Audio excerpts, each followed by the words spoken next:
मैं आज बहुत सबूत लाया हूं दिखाने के लिए आप सबको, ताकि दूध का दूध और पानी का पानी हो जाए। ये पार्लियामेंट्री बुलेटिन है जिसके तहत मेरे खिलाफ जो कंप्लेंट्स आई उसे विशेषाधिकार समिति को विचार के लिए भेजा गया।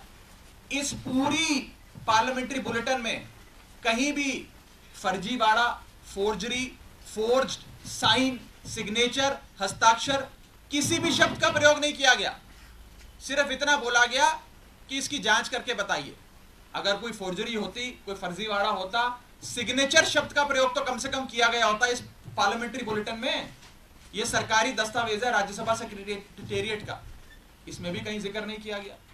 इसलिए नहीं किया गया क्योंकि जब साइन है ही नहीं तो साइन आएंगे कहां से। लेकिन भारतीय जनता पार्टी के झूठ का मुकाबला करना आसान नहीं है, इसलिए आज आपके सामने आकर यह बात रखनी पड़ी।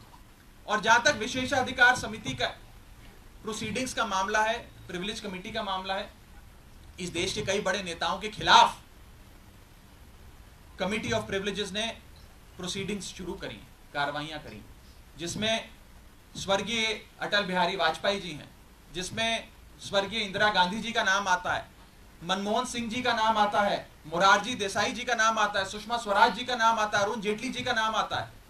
उस श्रेणी के अंदर अगर हमें भी शामिल किया गया तो कोई बात नहीं है, मजबूती से अपना जवाब विशेषाधिकार समिति के सामने, कमेटी ऑफ प्रिविलेजेस के सामने देंगे।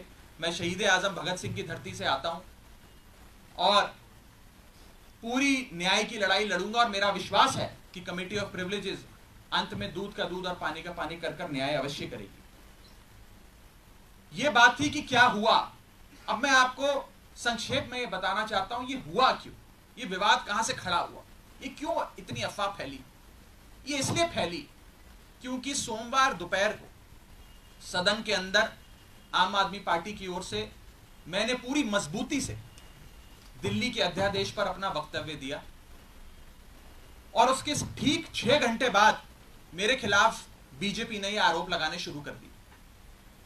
इनको दिक्कत यह नहीं है कि मैंने नाम प्रस्तावित करे, इनको प्रॉब्लम यह नहीं है कि मैंने किसी कमेटी के गठन के लिए कुछ एमपीज के नाम दे दिए। इन्हें दिक्कत यह है कि एक 34 साल के युवा ने हमें खड़े होकर ललकारा कैसे। एक युवा ने हमसे मजबूती से सवाल कैसे पूछे, और कैसे इस सुपारी जितनी पार्टी, जैसा कि गृह मंत्री जी कहते हैं, इस सुपारी जितनी पार्टी के एक युवा सांसद ने दुनिया की सबसे बड़ी पार्टी के सबसे बड़े नेताओं से देश के सबसे बड़े सदन में खड़े होकर सवाल कैसे पूछे। इन्हें दर्द इस बात का है। हमने अपने वक्तव्य में बीजेपी के पुराने मैनिफेस्टो दिखाकर उनके डबल स्टैंडर्ड्स को एक्सपोज किया, दिल्ली वालों के लिए न्याय मांगा, यहां तक कि लाल कृष्ण अडवाणी जी और स्वर्गीय वाजपेयी जी के लिए न्याय मांगा। यह दर्द शायद बीजेपी को सता रहा है, जिसके चलते आज वो मेरे खिलाफ कंप्लेंट्स कर रहे हैं। ये लोग मेरे पीछे पड़ गए, बीजेपी पूरी तरीके से मेरे पीछे है। मैं आपको बताना चाहूंगा कि इस हफ्ते के ये दूसरा नोटिस कमेटी ऑफ प्रिविलेजेस का मुझे आया है। It is the second time कि मुझे किसी विषय में कमेटी ऑफ प्रिविलेजेस ने नोटिस दिया हो एक ही हफ्ते में। शायद ही इतिहास में कभी आज से पहले ऐसा हुआ हो। और मैं ये बताना चाहता हूं कि आज के समय हर संभव प्रयास किया जा रहा है कि विपक्ष की आवाज को दबाया जाए। जैसे राहुल गांधी जी की मेंबरशिप छीन ली, हमारे 2 सांसद संजय सिंह जी, सुशील कुमार रिंकू जी, दोनों को सस्पेंड कर दिया, लीडर ऑफ ऑपोजिशन का माइक ऑफ किया जाता है। अगर कोई विपक्ष का साथी खड़े होकर अपनी बात रखता है तो सदन के अंदर खड़े मंत्री उन्हें धमकी देते हैं कि तुम्हारे घर इन्फोर्समेंट डायरेक्टरेट आ जाएगी, सीबीआई आ जाएगी, बैठ जाओ चुप करके। इस प्रकार से एक अघोषित आपातकाल लगाने का प्रयास बीजेपी इस देश में कर रही है, और उनका यही मकसद होगा शायद कि मेरी आवाज को भी दबाया जाए। लेकिन मैं कहना चाहता हूं कि ये युवा आवाज है, अरविंद केजरीवाल की एक सिपाही की आवाज है, ये आवाज दबने वाली नहीं है।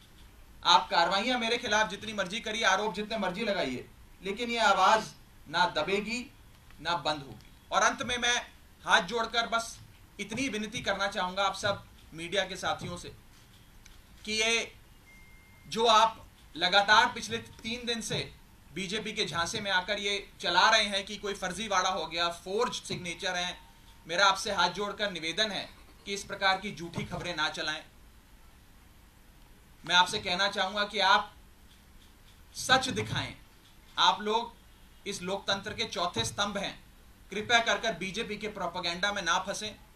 एक छोटे सेक्शन ऑफ मीडिया ने जरूर एक प्रोपेगेंडा चलाने का प्रयास किया और मुझे मजबूरन उनके खिलाफ कानूनी कार्रवाई करनी पड़ेगी, क्योंकि ना रिकॉर्ड्स में, ना कंप्लेंट्स में, ना पार्लियामेंट्री बुलेटिन में कहीं भी फोर्जरी शब्द का प्रयोग किया गया है। और अंत में मैं इतना ही कहूंगा कि जिन जिन सांसदों ने मेरे खिलाफ फोर्जरी के आरोप लगाए, सदन के बाहर मैंने देखा कई सारे बीजेपी के लोकसभा के सांसदों ने बयान दिए हैं। राज्यसभा के तो शायद किसी सांसद ने नहीं दिए, लेकिन लोकसभा के कुछ सांसदों ने मेरे खिलाफ ये बयान दिए हैं। मुझे उनके खिलाफ भी मजबूरन कमिटी ऑफ प्रिविलेजेस में न्याय मांगने के लिए जाना पड़ेगा, उनके खिलाफ भी कंप्लेंट दर्ज करनी पड़ेगी, और कोर्ट के बाहर भी, पार्लियामेंट के बाहर भी, न्यायपालिका में भी न्याय की गुहार लगानी पड़ेगी। और मैं हर संभव लड़ाई के लिए तैयार हूं। मैं बीजेपी से डरता नहीं और ना डरने वाला हूं। बहुत बहुत शुक्रिया। राघव, एक बात स्पष्ट कर दीजिए, आपने कहा एक हफ्ते में दूसरी बार नोटिस आया, तो क्या आपको नोटिस मिल गया है? कल तक ये स्थिति नहीं, अभी मुझे आज का जो विषय है, इस विषय पर मुझे नोटिस नहीं मिला है। जब आएगा नोटिस तो मैं पूरी मजबूती से, इफेक्टिवली, कॉम्प्रिहेंसिवली उसका जवाब दूंगा। लेकिन पुराने वाले एक मसले पे मुझे एक नोटिस प्राप्त हुआ है, सोमवार को प्राप्त हुआ है, और मैं उसका जवाब जरूर दूंगा। रूल बुक ये कहती है कि बातचीत करके भी कंसेंट लेना होता है कि आप देखिए, सांसदों का नाम लिख रहे हैं, क्या रूल बुक ऐसा कहती है? मैं इतना बस कहना चाहूंगा कि क्योंकि अब ये मामला विशेषाधिकार समिति के विचाराधीन है, इसकी निटी ग्रिटीज में जाकर किससे क्या बात हुई, किसने क्या कहा, मैं उस पर बिल्कुल कोई टिप्पणी नहीं करना चाहूंगा, क्योंकि ये उचित नहीं होता है।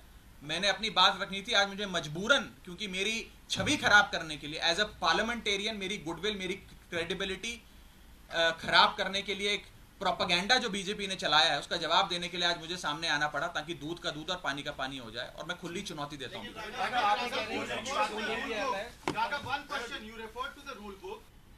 एक नई परंपरा मोदी सरकार ने शुरू कर दी है।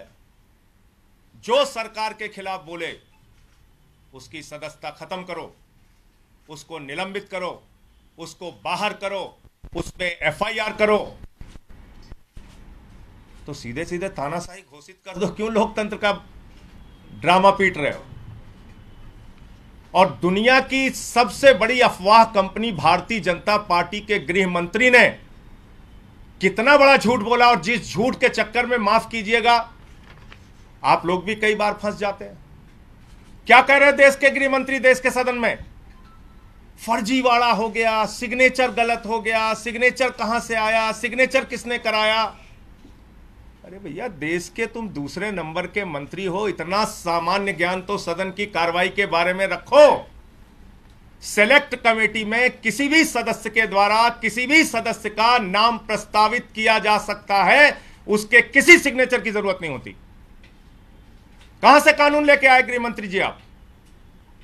आपका मकसद है राहुल गांधी की तरह राघव चड्ढा की सदस्यता को खत्म करना, एकमात्र मकसद है।